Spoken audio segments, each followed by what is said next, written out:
Hi! In front of me is Lenovo Tab E10, and today I would like to show you how you can use split screen view.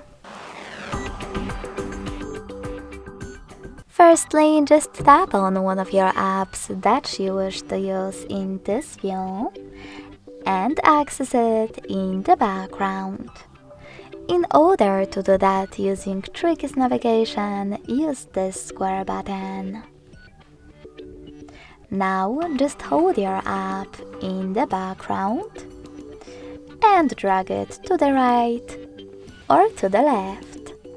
When you're done, let go. Now tap on Home button and select the second app. As you can see, now I can use both at the same time.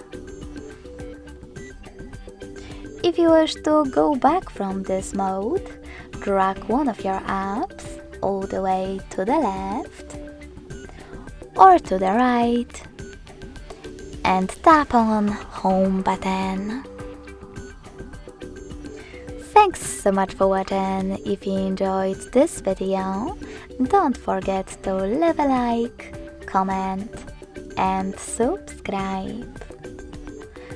Bye!